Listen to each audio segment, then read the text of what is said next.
Welcome to Samba Samba. Enjoy the video. In this video, I will show how to make French toast in the oven updated.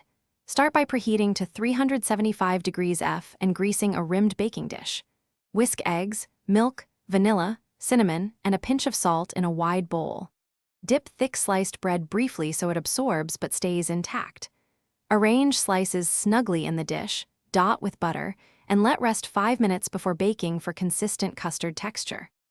I like to bake at 375 degrees F for 20 to 25 minutes for reliable results, so check after 20 minutes. If you want even browning, flip the tray gently at the midpoint and continue baking.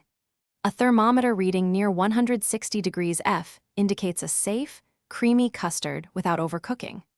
Let the dish rest for 5 minutes after baking so the custard firms up slightly, making slicing tidy and preserving a tender interior. If you are enjoying this guide, please subscribe and like the video to support more recipes.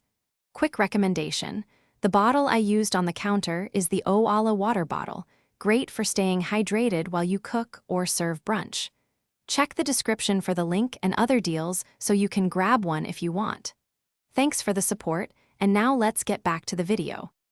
Serve warm with maple syrup, berries, or powdered sugar for an inviting plate. For contrast, add a spoonful of yogurt or whipped cream and sprinkle toasted nuts for crunch and richness. Leftovers store covered in the fridge and reheat at 350 degrees F for about 8 to 10 minutes to refresh texture.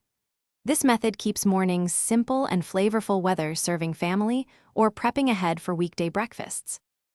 Thanks for watching. Consider subscribing if we helped you.